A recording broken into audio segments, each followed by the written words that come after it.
Alhamdulillah rabbil alamin wassalatu wassalamu ala nabiyyina Muhammadin wa ala alihi wa sahbihi ajma'in. Amma ba'du. Jemaah sekalian yang insyaallah dimuliakan dirahmati oleh Allah Subhanahu wa taala, kita bersyukur di hari ini dipertemukan oleh Allah di salah satu rumah yang mulia, menunaikan salat maghrib yang kita tunaikan secara berjamaah dan kita lanjutkan dengan thalabul ilmi. Semoga rangkaian-rangkaian daripada amal soleh kita diterima oleh Allah Subhanahu wa taala.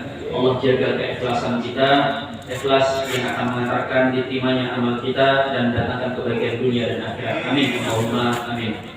Jemaah dimuliakan Allah, di pertemuan Sirah Nabawiyah di pekan yang lalu kita telah membahas tentang muqaddimah masuknya agama Yahudi dan Nasrani ke Jazirah Arab. Kita telah mengetahui bahwa orang-orang Yahudi itu sekitar 500 tahun sebelum Rasulullah lahir, mereka sudah mendiami kota Yathrib atau yang nanti menjadi kota Madinah hari ini. Dan saksi bahasan kita yaitu adanya seorang raja Yaman yang bernama Tabban As'ad, sudah kita ceritakan.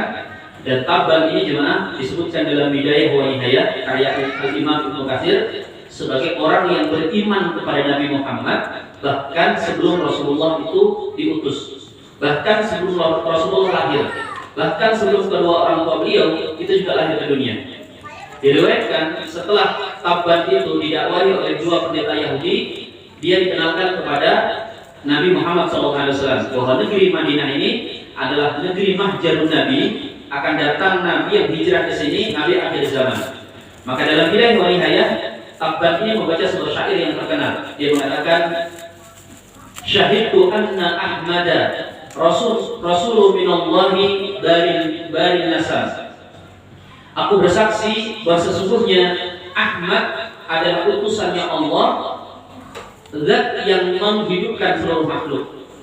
La mudda umri ila umrihi la kuntu waziran lahu wa ibnu am. Kalau seandainya aku masih punya umur yang sampai saat dia diutus, maka aku pastikan aku akan menjadi pembantu perjuangannya dan seakan-akan aku akan menjadi sepupu baginya. Jadi karena sepupu itu digambarkan sebagai orang yang membantu dakwah. Kemudian kata Tabban As'ad lagi, wajahatu bisayfi a'da'ahu wa akhruju min sadrihi kulliham.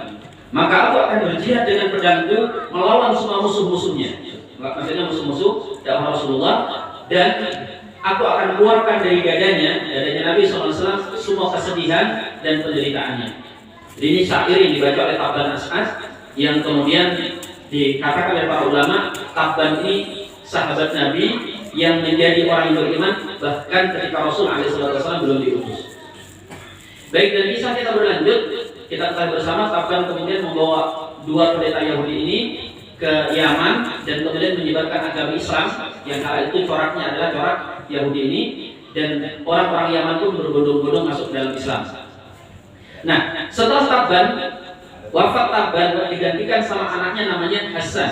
Kita ikuti aja dulu lah, karena memang di sirah itu begitu penuturannya, supaya kita dapat gambaran utuh nanti pas Rasul lahir itu Jazirah Arab seperti apa. Jadi Tabban meninggal, dilanjutkan oleh anaknya namanya Hasan bin Tabban bin As'ad. Nah, Hasan ini sebenarnya seperti ayahnya, orangnya kuat, punya kemandirian dan punya keberanian yang luar biasa. Cuma yang membedakan dengan ayahnya, kalau ayahnya itu bijak, berani, tetapi tidak berani babi, artinya suka tubruk aja. Jadi penuh dengan pertimbangan.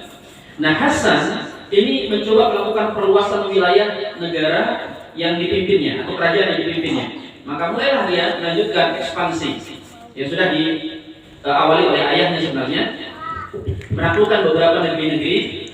Nah, sampai ketika mereka jemaah dimuliakan Allah menghadapi kaum yang seperti tidak ada perlawanan, kata Hasan, aku lama-lama bosan nih berperang tapi nggak ada lawan yang sebanding. Dia berkata kepada menteri-menterinya, coba kalian cek kerajaan apa yang sekarang paling kuat di muka bumi. Maka menteri-menterinya mengatakan kerajaan yang paling kuat adalah Furs, Persia. Jadi pada masa itu jemaah yang menjadi kekuatan dunia itu ada dua, Persia dan Romawi. Dan sejarah selalu seperti itu jemaah. Bumi ini biasanya selalu ada dua poros kekuatan, bahkan sampai hari ini kan. Sampai hari ini kalau kita lihat itu seperti ada dua kubu utama. Di masa itu juga seperti itu. Ada Romawi, ada Persia. Dan kedua-duanya itu bergantian mengalami pasang surut. Kadang Persia di atas, kadang Romawi di atas, atau sebaliknya. Nah, saat itu yang lagi paling berkuasa adalah Furs atau Persia. Kata menterinya Furs, kata Tabban, baik kalau begitu kita akan menyerang Furs, kita akan menyerang Persia. Apa yang diucapkan Tabban ini jemaah membuat seluruh menteri dan panglima-panglimanya kaget. Kenapa? Karena mereka tahu Yaman ini kalau dibanding sama Persia ya seperti RT saja. Persia itu luas sekali. Dunia kali ini dibagi dua, separuhnya dikuasai oleh Persia. Kalau Yaman mencoba menyerang, yang akan dihancurkan bukan cuma bala tentara yang menyerang, bahkan mungkin juga kerajaannya akan dihabiskan gitu, diluluh lantakan. Maka galau menterinya. Tetapi mereka mencoba berikan saran kepada Hasan ini untuk membatalkan niatnya, nggak bisa. Hasan orangnya keras kepala. Kalau dia sudah akhirnya sejarah menunjukkan kepada kita menteri-menterinya ini kemudian mendekati anak Tabban As'as yang lain, adiknya Hasan namanya Amr bin Tabban bin As'as. Apa yang mereka katakan? Amr, ini kakakmu sedang membahayakan kita. Kalau kita menyerang Furs itu bukan cuma akan menghancurkan bala tentara kita ini, bukan hanya kita yang mati, keluarga kita akan dihabisi yang diambil, karena pasti akan marah. Maka kemudian menteri yang mensarankan agar Amr membunuh kakaknya. Ente bunuh aja kakaknya daripada semuanya karena masalah, semuanya nanti binasa, lebih dari satu orang. Awalnya Amr menolak, tetapi setelah didesak oleh menterinya, oleh panglima yang lain dan sebagainya, akhirnya Amr memenuhi keinginan daripada menteri-menterinya membunuh kakaknya sendiri. Nah, jemaah dimuliakan Allah, kemudian setelah Amr membunuh kakaknya, mati Hasan, otomatis dia menjadi raja pengganti kakaknya tersebut. Nah, sejarah menghadirkan kepada kita cerita yang unik. Hasan mati, Amr naik jadi raja. Amr ini kemudian mati juga dalam kurun waktu yang tidak lama, karena kena penyakit yang aneh. Dia tidak bisa tidur. Jadi dia seperti dihantui oleh rasa bersalah karena membunuh kakaknya sendiri tadi. Dia nggak bisa tidur malam. Sampai kemudian tidak bisa tidur ini yang kemudian membunuhnya. Jadi orang mati gara-gara nggak bisa tidur. Penyakit apa namanya? Insomnia. Ya, gitu. Tapi ini akut. Saya mau cerita dikit, karena tadinya saya nggak, ketika dulu baca kitab, apapun kalau nggak kita resapi kadang kurang apa? Kayak gimana gitu. Sampai saya itu, qadarullah, ngalamin kayak gitu juga. Saya itu sebenarnya nggak suka ngopi. Ya makanya kan kadang orang, ya Ustaz ngopi dulu gitu. Itu gaya-gaya aja Pak saya datang. Paling kesannya cuma teh dari putih. Nah, kenapa? Karena kalau orang ngopi itu kan biasanya nggak bisa tidur. Nggak bisa tidur paling sejam 2 jam kan. Kalau saya minum kopi, 1 gelas efeknya bisa sehari semalam saya nggak tidur. Kejadian saya diundang oleh salah seorang teman yang punya kafe, ya syukuran atau apa, sama saya ke sana minum kopi. Entah gimana ceritanya, saya lagi haus atau apa, adanya kopi. Itu kasih kopi susu, kopi yang pakai es gitu kan enak itu. Saya minum tuh habis 1 gelas, 1 gelas besar gitu. Akhirnya jemaah, itu ada istri saya ikut jadi saksi. 2 hari 2 malam saya nggak bisa tidur. Itu mata saya begini terus. Ya Allah, ternyata kayak gini rasanya dulu Amr itu. Cuma Amr mati, saya nggak tentunya Pak. Nggak tahu nanti ya. Aja ada yang tahu. Itu kemudian setelah hari ketiga drop saya, sakit 14 hari. Oh ini kayaknya si Amr kemarin itu kena penyakit ini, Amr bin Tabban As'as. Nah Amr itu gitu, dia kena penyakit yang nggak bisa tidur. Sampai kemudian dia nanya ke dukun, saya kena penyakit aneh nih, nggak bisa tidur, apa obatnya?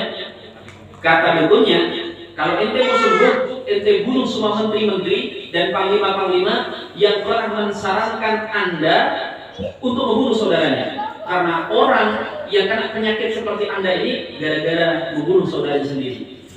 Kalau Anda sudah bunuh saudara Anda, maka Anda akan tidur nyenyak. Ya. Si Amr ini salah paham, Pak. Tidur nyenyak dikira tidur benar. Setelah dia bunuh saudaranya, dia memang tidur nyenyak, tapi nggak bangun-bangun lagi. Mati lah dia kan. Kisahnya gitu, unik banget. Si Amr mati, negara tiba-tiba mengalami kegoncangan. Kerajaan Yaman mengalami kegoncangan karena memang rajanya mati dengan tiba-tiba. Maka terjadilah huru hara yang naik kemudian menjadi penguasa karena terjadi pemberontakan perang saudara. Seorang yang bernama Lahni'ah Zu sanafir. Ada yang membaca lahi'ah tanpa nun, lahi'ah. Ada yang membaca lahi'ah. Ibn Syafakir. Nah, dia ini kota utur sebenarnya, preman, tapi karena dia punya pengaruh, kemudian dia naik menjadi raja Yaman dan menguasai Yaman. Kita skip aja karena ceritanya panjang. Intinya dia jadi raja, dan ternyata lahi'ah atau lahni'ah ini punya kelainan seksual. Dia ini homo. Dia menyukai anak-anak muda yang ganteng-ganteng dan kemudian ditangkap dan kemudian diajak dia tidur gitu. Nah, salah satu keturunan Tabban, jadi anaknya Tabban itu ada yang mati di Madinah, yang sudah kita ceritakan, ada Hasan, ada Amr, ada yang namanya Du Nuwas. Bukan Abu Nawas ya, Du Nuwas. Lain Pak Abu Nawas. Nah, Du Nuwas ini anak Abad As'ad yang ketika terjadi huru hara dia selamat, tidak terbunuh karena keluarganya banyak terbunuh. Nah, oleh Lahni'ah ini karena anak raja gitu, dia menarik ganteng, diajak ke istana, diajak tidur. Tetapi di malam itu kemudian Du Nuwas ini dia siapkan belati, pisau beracun, dan kemudian dia tikam Lahni'ah atau Lahni'ah sampai mati. Dan kemudian naiklah Du Nuwas ini menjadi raja Yaman, menggantikan Lahni'ah tadi yang telah dibunuh. Nah, siapa Du Nuwas ini? Du Nuwas ini sang pelaku yang disebutkan kisahnya dalam Al-Quran dengan kisah Ashabul Ukhdud, ya. Surah di dalam Juz Amma. Ada yang ingat juz apa? Surah apa? Ashabul Ukhdud. Surah Al-Buruj, ya, Surah Al-Buruj.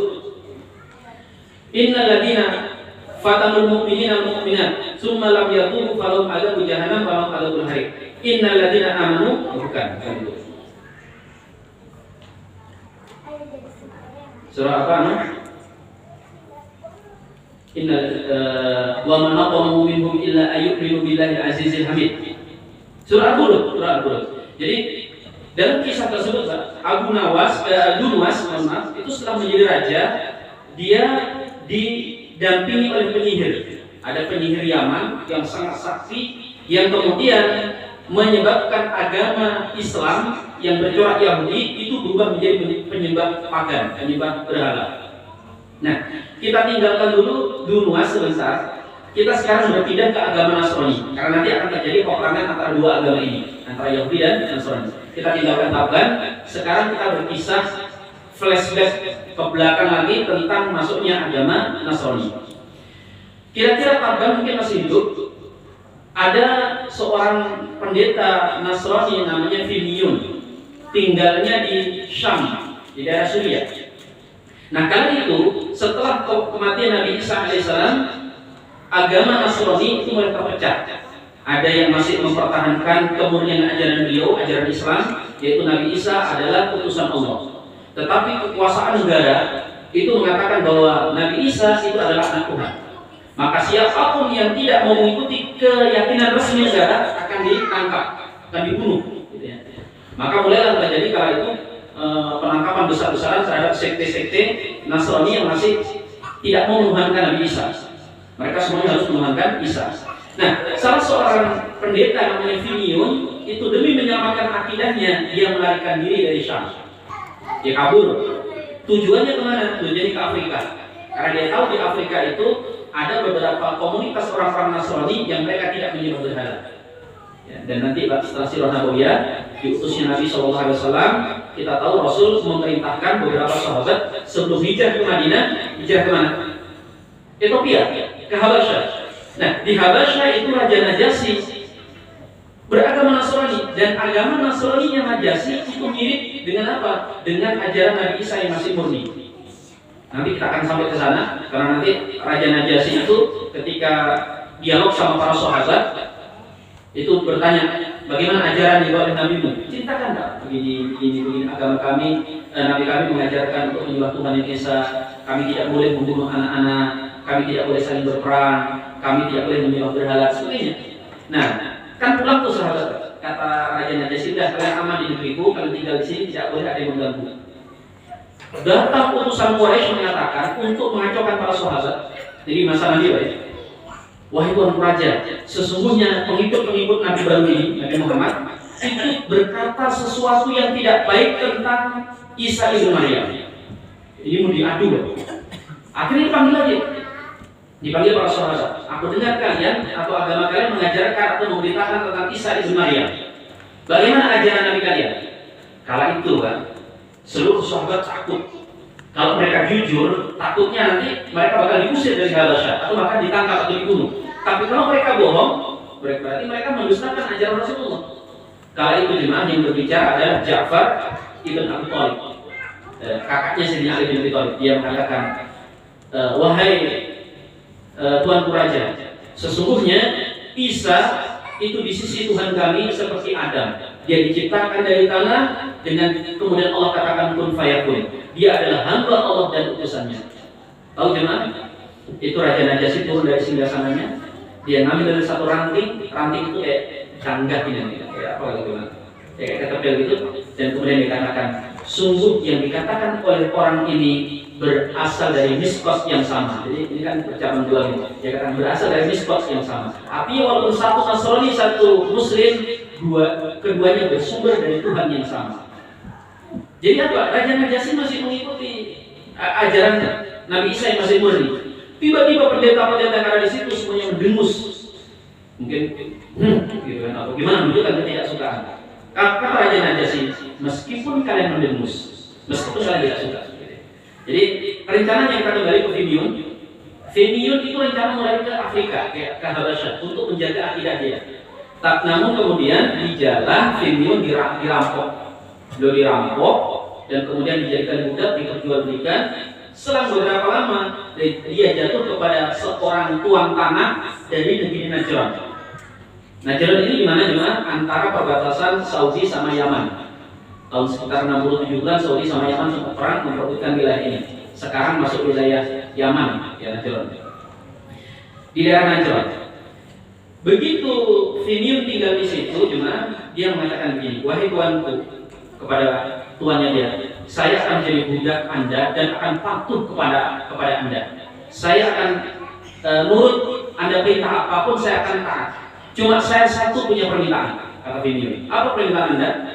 Kata tuannya, saya ingin kalau di siang hari saya menjadi budak Anda, tapi di malam hari biarlah saya menjadi budak Tuhan saya. Jadi kalau malam tolong saya jangan diganggu. Setuju? Karena apalagi tuannya melihat bagaimana Finium itu kalau kerja rajin. Jadi malam dibayarin, nggak diganggu. Lama-lama jemaah, ini tuannya ini penasaran. Ini dalam Tarikh Hisham dituturkan, juga dikaji oleh banyak kitab-kitab sirah. Penasaran ini ngapain Finium malam-malam ini? Karena dia malam tidak tidur. Akhirnya diintip. Begitu diintip, ternyata Finium ini karena dia adalah salah satu wali dari wali-wali Allah, diberikan karomah. Di antara karomahnya di atas kepalanya itu ada cahaya yang bersinar seperti lampu yang terang. Akhirnya oleh tuannya didobrak, ditanya, ini apa Finium? Agama apa yang kau ikuti ini? Kok berbeda dengan agama yang kami ikuti? Karena orang Najran tentu sudah menyembah berhala. Kata Finium, aku menyembah Allah. Siapa Allah? Allah diciptakan oleh Finium. Allah adalah Tuhan yang Esa. Ada seorang Nabi yang Allah utus namanya Isa, mengajarkan kami kepada ketauhidan dan sebagainya, dan diajarkan beberapa ajaran Injil. Akhirnya tuannya itu tertarik dengan ajaran Islam, yang tentu dengan madhab Nasrani kala itu. Akhirnya tuannya masuk Islam. Ya syahadat, mungkin syahadatnya adalah asyhadu alla ilaha illallah wa Isa nabiullah. Dia masuk Islam dan kemudian Finium berencana mendakwahkan agamanya ini kepada masyarakat Najran. Kata tuannya, wahai Finium, kami ini menyembah suatu pohon yang besar. Jadi kami menyembah pohon dan kami menganggap bahwa pohon ini adalah yang memberikan kepada kami kebaikan. Nah, jadi ini jemaah di bawah Allah. Orang-orang itu, manusia itu cenderung tunduk dan patuh kepada sesuatu yang kelihatannya besar, yang di luar jangkauannya. Orang yang pohon gede disembah, lihat batu besar disembah. Kita kan nenek moyang kita dulu animisme, dinamisme, penyembah batu, penyembah pokok kayu, penyembahan itu kan gitu ya. Kenapa jemaah di bawah Allah? Karena memang meyakini bahwa hal-hal yang seperti ini itu punya satu kekuatan magis yang bisa memberikan bantuan. Dulu kan, ketika saya masih kecil, saya itu berpikir para penyembah patung, penyembah berhala itu menganggap kalau patungnya itu adalah Tuhannya. Gitu. Sampai kemudian setelah saya besar, dan itu Bapak Ibu semua juga tahu, Para penyembah berhala, menyembah patung itu tidak meyakini patung itu Tuhan. Artinya dalam artian yang menciptakan alam semesta itu enggak. Mereka tahu kalau itu batu. Tapi kenapa mereka sembah? Karena mereka menganggap bahwa batu ini bisa memberikan manfaat dan mudarat. Ya. Makanya kan Allah Subhanahu wa taala mengatakan tentang para penyembah berhala. Wala in sa'altum man khalaqas samawati wal ardh wasakhkhara syamsa wal qamar. Kalau kau tanyakan kepada mereka, siapa yang menciptakan langit dan bumi? Siapa yang menggantikan antara siang malam, pergiliran siang malam ini? Apa jawab mereka? La yaquluna Allah. Mereka akan menjawab Allah.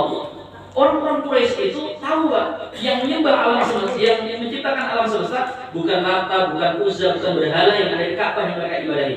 Yang menciptakan adalah Allah. Lalu kalau ditanya lagi, kenapa kalian menyembah batu kalau demikian? Kenapa Anda menyembah berhala? Liyuqarribuna ilallahi zulfa. Untuk mendekatkan kami kepada Tuhan sebenarnya dengan sedekat-dekatnya. Jadi mereka menggunakan wasilah perantara tapi caranya nggak benar. Jadi gitu.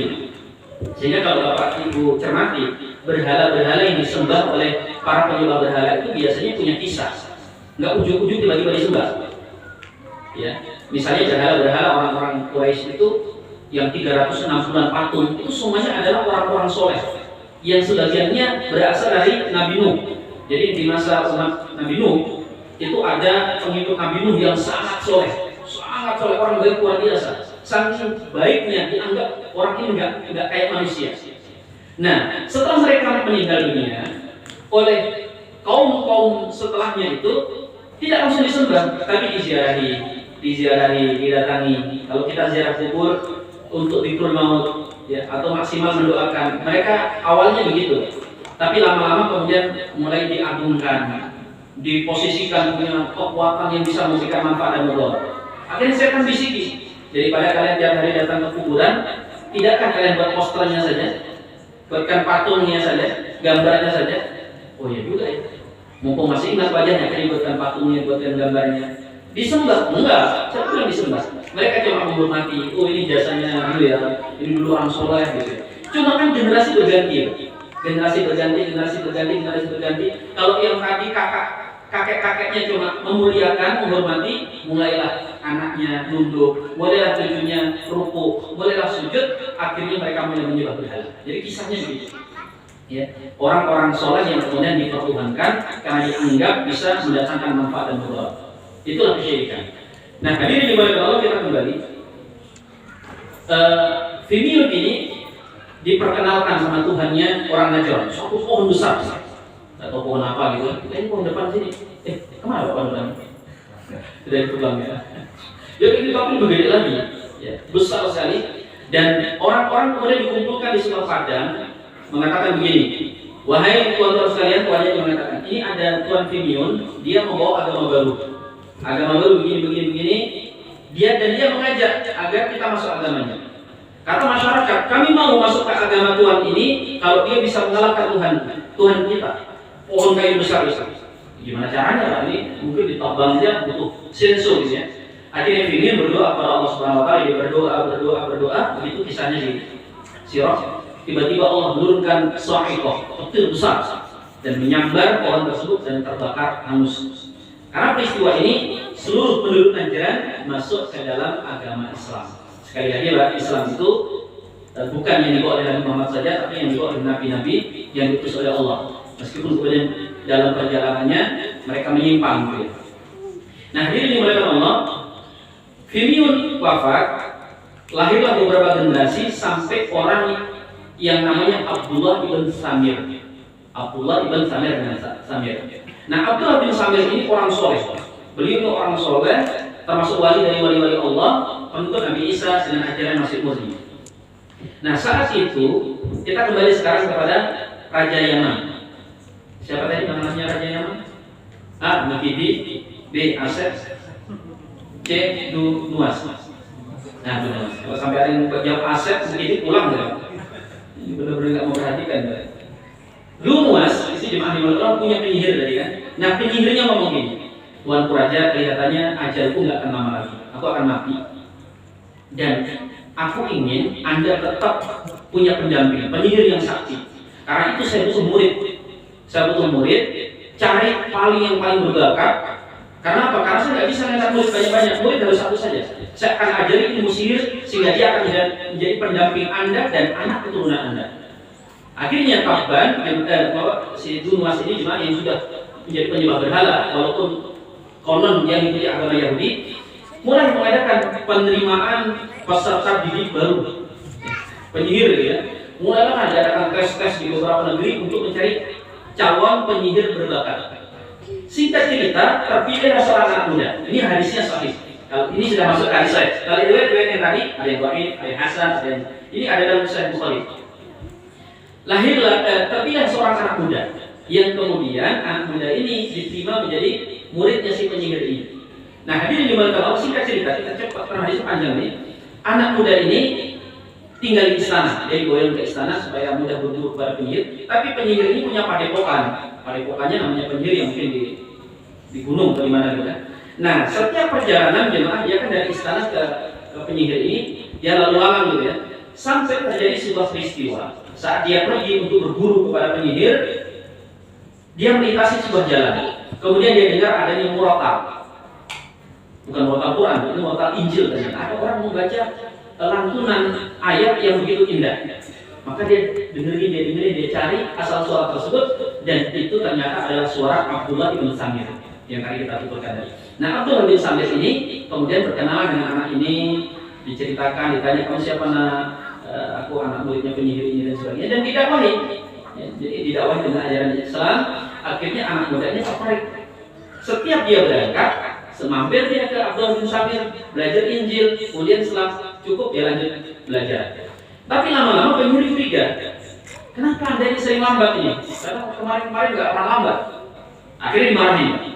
Begitu pulang juga lambat karena pelajarannya ditambah sama penyihir, dimarahin sama raja di istana. Akhirnya karena peristiwa ini dia sempat nggak belajar lagi kepada Abdullah bin Samir. Ini kalau buat film bagus ya, belum ada filmnya ini. Tapi filmnya kalau bisa jangan bioskop ya, mungkin kita nonton bioskop. Jemaah dimuliakan Allah Subhanahu wa taala, Abdullah bin Samir kemudian nyari anak ini. Kenapa kok nggak pernah belajar lagi? Cari, tanya, kenapa kok nggak pernah belajar? Nggak bisa, wahai guru, karena kalau aku lambat aku dimarahin. Apa kata Abdullah bin Samir? Gini aja.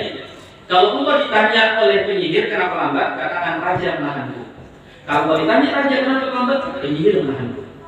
Akhirnya karena siasat itu, anak ini kembali dia belajar, sehingga di satu sisi ilmu sihirnya mantap, di sisi yang lain pengalamannya atau pengetahuannya dalam masalah agama juga sangat tinggi, seperti gurunya Abdullah bin Samir.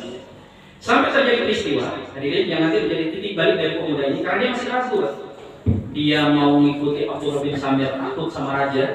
Dia mau ikut kepada penyihir, dia tahu kalau ini ajarannya salah.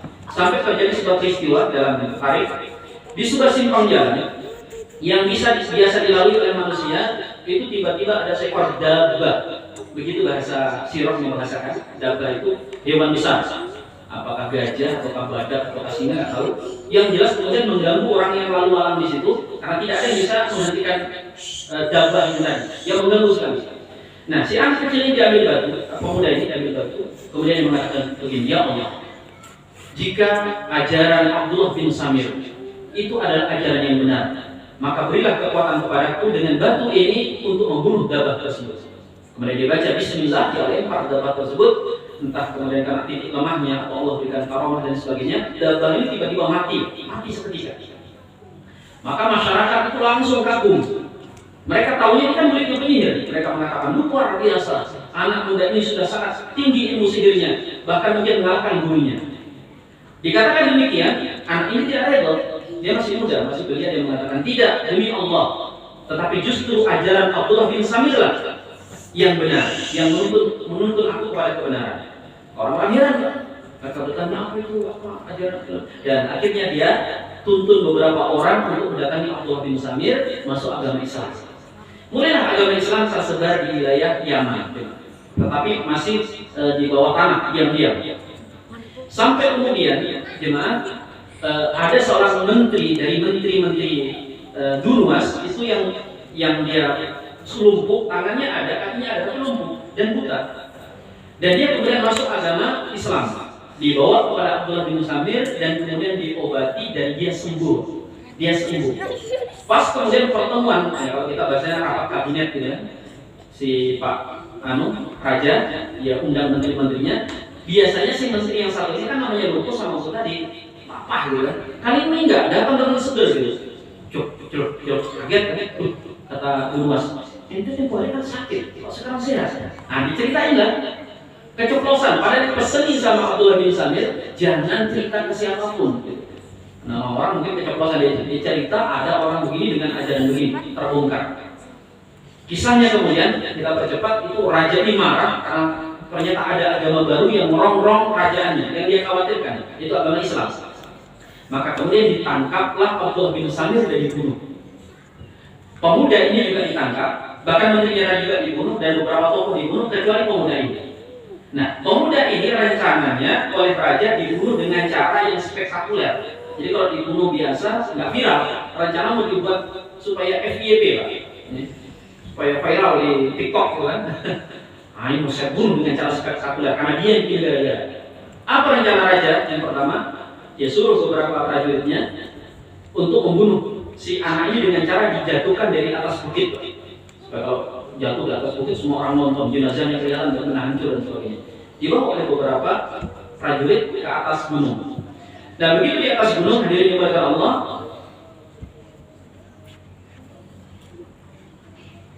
oh 18 menit lagi.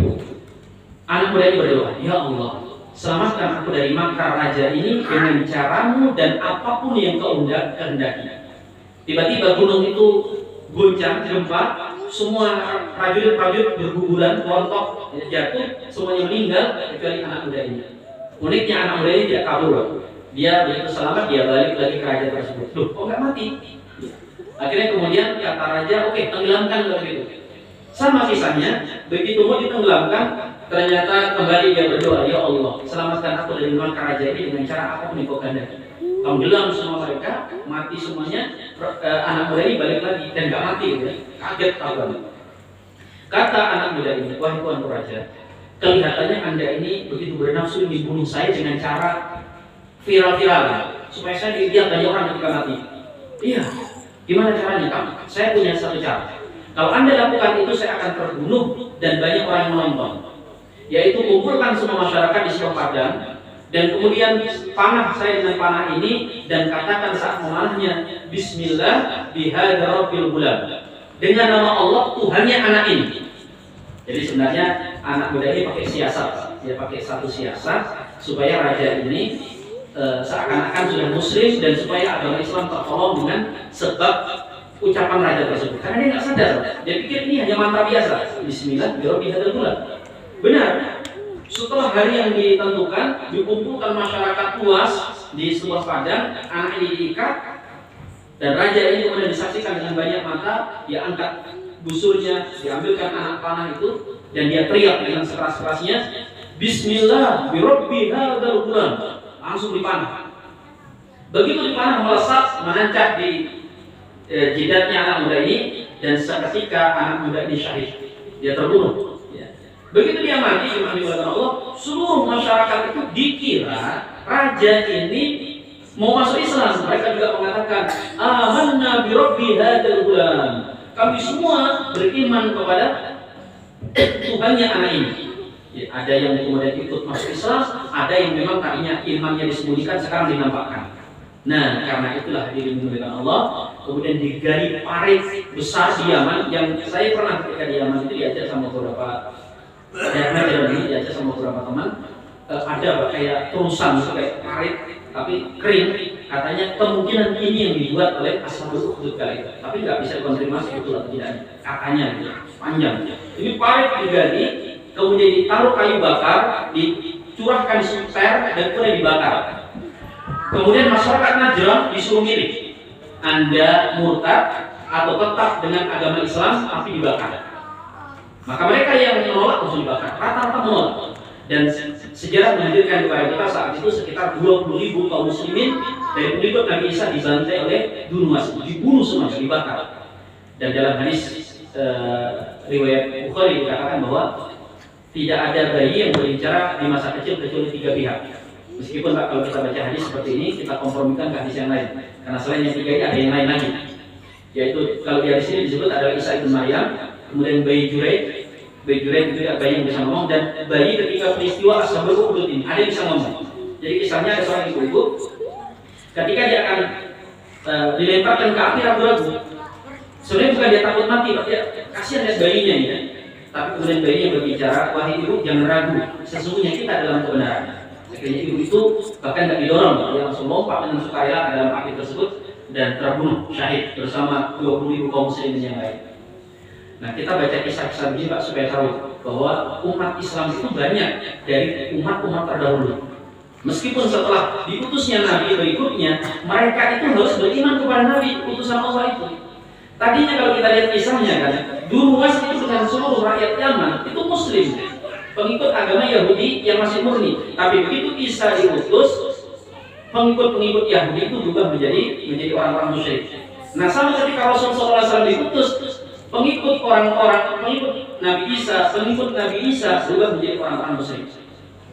Nah, hadirin dimulakan Allah, hanya satu yang selamat dari pembunuhan itu. Ada yang mengatakan ini namanya Saif bin Za'laban. Saif bin Za'laban ini ketika dia akan mau dilempar ke api, lompat dan lari, dikejar oleh tentara Yaman. Sejarah mengajarkan kepada kita Saif bin Yazid ini kemudian Saif bin Za'laban. Saif bin Yazid nanti yang minta Allah kepada Persia. Dia nyemplung ke air. Begitu nyemplung di air, dikepung sama tentara. Cuma tentaranya mana nggak kena-kena, karena di tengah gitu. Tentaranya mau mengejar nggak berani juga karena mereka pakai baju besi. Akhirnya mereka buat cerita bohong, udah biarin aja, ntar mati juga dimakan ikan gitu. Biarin aja. Mereka pulang bikin cerita bohong kalau Saif bin Za'laban ini sudah mati tenggelam. Padahal enggak. Nah, yang selamat ini Saif ini kemudian mendarat, kemudian dia mencari pertolongan ke arah utara. Naik terus. Jadi kalau Bapak Ibu bayangkan Yaman, Mekah, Madinah, kemudian Syam. Dia ternyata mencari pertolongan kepada penguasa agama Nasrani terbesar kala itu, Raja Romawi. Maka dia datang kepada siapa? Kepada Raja Romawi. Meskipun antara Najran sama Romawi itu sudah berbeda dan saat ini sudah syirik kan, mereka tetap jiwa korsanya itu terbakar. Kenapa? Karena gimana ceritanya orang Nasrani dibantai di Yaman? Karena peristiwa ini Raja Romawi marah. Dia kemudian hendak menghancurkan Yaman. Dia siapkan pasukan. Cuma lagi-lagi dia mikir, ngapain aku jauh-jauh dari Syam ke Yaman, ke ujung pulau, ke ujung benua kan? Akhirnya dia memerintahkan salah satu gubernurnya, Raja Ethiopia, untuk menyerang Yaman. Nah, karena itu kalau Bapak Ibu perhatikan, walaupun Ethiopia itu di Afrika, Yaman di Asia, itu kan cuma dipisah laut ya. Nah, sehingga kemudian Raja Najasyi atas perintah Raja Romawi menggerakkan pasukan besar di bawah pimpinan Iryad. Iryad ini yang bergerak bersama 60.000 pasukan menyerang Yaman. Dan dari tentara Ethiopia ini nanti akan ada yang menyerang Ka'bah. Namanya siapa? Abraham.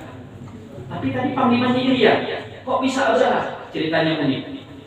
Dan kita akan ketemu di pertemuan akan datang ya, karena nanti terjadi intrik antara Iryad sama si Abraham. Nah, itu kisah-kisah kita sudah semakin dekat. Nanti setelah peristiwa itu penyerangan kota bergajah dan kemudian akhirnya nanti kita sallallahu alaihi wasallam. Pas tersisa 10 menit, silakan kalau ada yang ingin bertanya saya persilakan.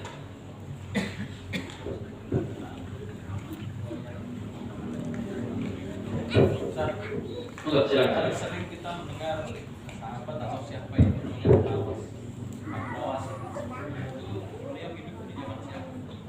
oh yang selalu lucu itu. Ya. Bismillah, alhamdulillah, salatu wassalamu. Abu Nawas itu bukan sahabat. Beliau hidup di masa Harun ar-Rasyid, di masa Imam Syafi'i. Jadi kalau zaman itu kan zaman Nabi sama sahabat, terus zaman tabi'in, zaman tabi'in. Nah, beliau hidup di zaman tabi'in sekitar 300 tahunan setelah wafatnya Nabi SAW. Dia hidup di masa Harun ar-Rasyid. Cuma Pak, Abu Nawas ini memang lucu. Cuma kalau namanya cerita-cerita jenaka itu biasanya sudah ditambahin bumbu-bumbunya, ada cerita bohongnya. Misalnya yang terkenal tentang Abu Nawas ini kisah 1001 malam. Yang banyak menjadi kritik para ulama itu karena ketika Abu Nawas itu kan biasanya gojolok rajanya itu lah ya. Rajanya itu kesannya zalim, bodoh, kemudian suka cinta dunia dan sebagainya. Padahal Harun ar-Rasyid itu pemimpin yang soleh. Bahkan ulama mengatakan kalau dibuat strata antara penguasa raja-raja kekhalifahan setelah Khulafaur Rasyidin, setelah Sayyidina Umar bin Abdul Aziz, khalifah terbaik umat Islam itu adalah Harun ar-Rasyid. Puncak keemasan Islam di masa beliau. Tetapi dengan cerita Abu Nawas itu seakan-akan dikesankan kalau Harun ar-Rasyid itu justru pemimpin yang cinta dunia. Misalnya nggak seperti itu. Nah, dan Abu Nawas ini orangnya dikenal orang fasik, dia suka mabuk-mabukan. Makanya Imam Syafi'i ketika tahu Abu Nawas ini meninggal dunia, Imam Syafi'i nggak mau sholat ya, tidak mau sholat, padahal punya besar. Sampai kemudian ketika dimandikan jenazahnya Abu Nawas dimandikan, di kertas itu ada, di bajunya itu ada kertas. Begitu dibuka ternyata itu isinya doa. Di antara isi doanya, ya Allah, orang-orang mengira kalau aku tidak akan diampuni karena banyaknya dosa. Buatlah mereka salah, buatlah persangkaan mereka salah karena aku adalah zat yang maha pengampun. Jadi dia bilang, begitu baca ini Imam Syafi'i nangis. Imam Syafi'i nangis dan kemudian beliau mau menyolati jenazahnya Abu Nawas. Demikian Bapak. Ada lagi? Silakan.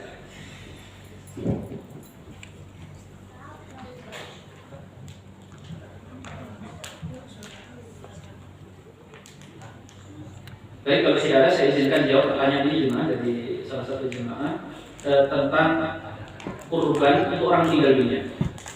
Sebentar lagi kamu kurban, bagaimana hukumnya kurban untuk orang sudah meninggal dunia, misalnya untuk bapak kita, ibu kita, atau orang lain. Kurban untuk orang meninggal dunia diklasifikasikan jadi dua keadaan. Yang pertama wasiat. Jadi kalau orang tua itu wasiat, nah tolong nanti kalau kamu punya rezeki kurbankan. Ulama sepakat tanpa perbedaan pendapat boleh mengkurbankan orang yang wasiat. Kita punya teman gitu kan. Nanti kalau saya nggak punya umur, tolong dikorbankan ya. Nah itu boleh dilaksanakan, namanya wasiat. Tapi kalau tidak ada wasiat, memang inisiatif orang masih hidup ingin mengorbankan untuk orang tuanya, temannya dan sebagainya, ulama berbeda pendapat. Mazhab Hanafi dan Hanbali itu mengatakan boleh, nggak apa-apa. Kita mengkorbankan orang tua kita, kita berikan kambing, kita korbankan atas nama almarhum atau almarhumah. Dalilnya adalah sebuah hadis bahwa kana Aliyun yadbahu li Nabi sallallahu alaihi wasallam bin Kabsyain. Ali pernah menyembelih 2 ekor kambing untuk Rasul sallallahu alaihi wasallam. Dan menurut kalangan mazhab Hambali, Ali melakukannya setelah Rasul wafat. Sehingga ini dalil menunjukkan bolehnya kurban untuk orang meninggal dunia. Sedangkan dua mazhab Maliki dan mazhabnya kebanyakan orang Indonesia sebenarnya. Mazhab orang Indonesia, mazhab Syafi'i mengatakan tidak boleh kurban untuk orang meninggal dunia. Kenapa? Karena ibadah kurban itu ibadah yang sifatnya ibadah badaniyah, ibadah yang nggak boleh ditukar-tukar. Kayak sholat itu nggak boleh digantikan sama orang lain, kan? Saya capek untuk sholatin nggak boleh, kan? Itu ibadah badaniyah. Nah, kalangan mazhab Syafi'i mengatakan nggak boleh. Kalangan mazhab Maliki menggunakan dalil firman Allah, wa anna laisa lil-insani illa ma sa'a. Seseorang tidak akan mendapatkan sesuatu yang menjadi usahanya dia. Sehingga kalangan mazhab Syafi'i dan Maliki mengatakan tidak boleh kurban untuk orang yang sudah meninggal dunia. Nah, solusinya bagaimana Ustaz? Ya, solusinya yang paling bagus gimana? Kalau kurban itu tetap pakai orang yang masih hidup. Misalnya kita mau kurban untuk orang tua kita, ya sudah nggak apa-apa kita kurban untuk kita.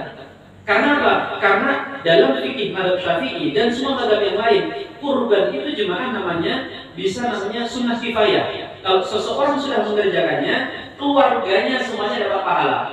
Jadi kalau bapak ibu misalnya kurban, itu anak-anak semuanya dapat pahala, termasuk keluarga yang sudah meninggal.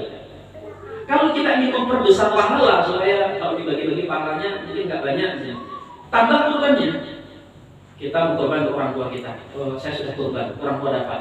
Pengen lebih banyak, adiknya kita telepon. Kamu korban nggak? Oh, saya nggak, belum ada rezeki. Oke, saya bantu. Kita korbankan orang masih hidup, kita bantu korbannya. Nanti pahalanya juga mengalir kepada orang tua kita. Itu cara pertama yang terbaik. Jadi saya sarankan gitu biasanya orang datang ke pesantren, saya korban untuk bapak saya. Saya sampaikan, Pak, nggak bagusnya bapak korban untuk bapak aja nanti. Oh, saya sudah sini. Baik, kalau kita coba cari saudara bapak, mungkin kakak adik. Oh gitu ya, iya. Karena nanti malah dapat pahala bagus loh. Ya kakak udah diperhatikan, atau adik diperhatikan, ini saya korban. Pahalanya orang tua. Ini cara pertama ya, cara pertama terbaik. Cara yang kedua, kalau memang kita tetap ingin tetap korban tanpa orang tua, ya berarti kita mengikuti pendapat mazhab yang membolehkan, dan itu boleh-boleh saja. Ya. Wallahu a'lam bishawab. Baik adik, dimuliakan Allah, semoga sedikit bermanfaat. Allah Subhanahu wa taala berikan kita umur yang panjang dan barokah. Kita bisa bertemu di pekan yang akan datang. Amin. Allahumma amin. Wassallallahu wasallam ala habibina Muhammadin. Assalamualaikum warahmatullahi wabarakatuh.